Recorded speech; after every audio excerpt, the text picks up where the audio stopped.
現在嘅香港特區施政啊，比過去之前曾蔭權在位嗰陣時啊，基本上已經穩定咗少許啦。當然，今年嘅新年，所有鄉親去車公廟啊、黃大仙啊、天后廟啊，求到所謂上上啊、籤啊、下下籤。其實我哋唔應該迷信怪力亂神，當然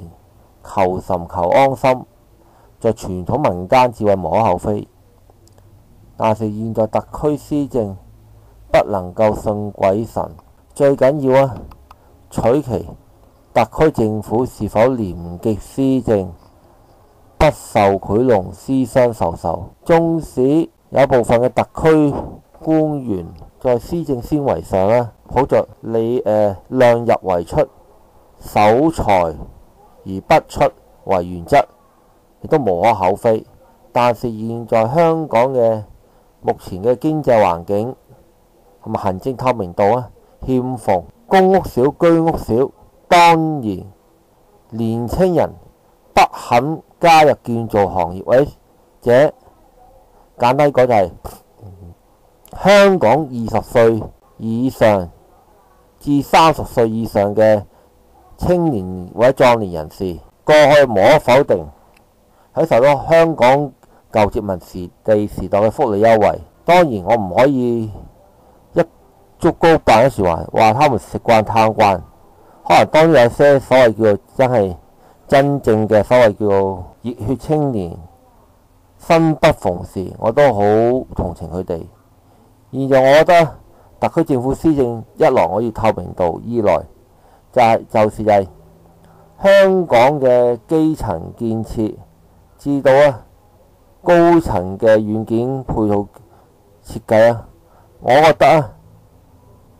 除咗大培訓人才之餘其餘所謂有份支援嘅後備人才都不可忽略嘅。這些後備人才未必一定係高薪高學歷，可能一般嘅大眾小市民、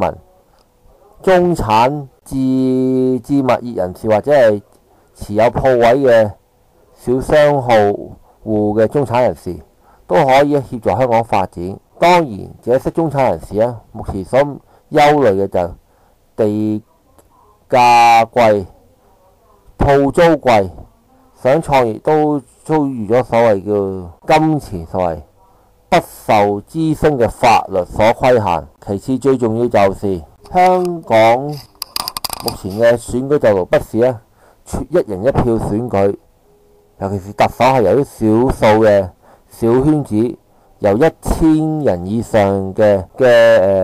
功能組別選出嘅，所以小弟認為要廢除市民係一定要做到，所以叫做廢除所謂叫做小圈子選舉特首嘅壟斷，由市民投票一人一票選特首為開始。既然區議會功能組別選舉已經做到人哋別人嘅電視台已經做到一人一票投選本年度最佳電視劇集，還有未來嘅香港小姐或者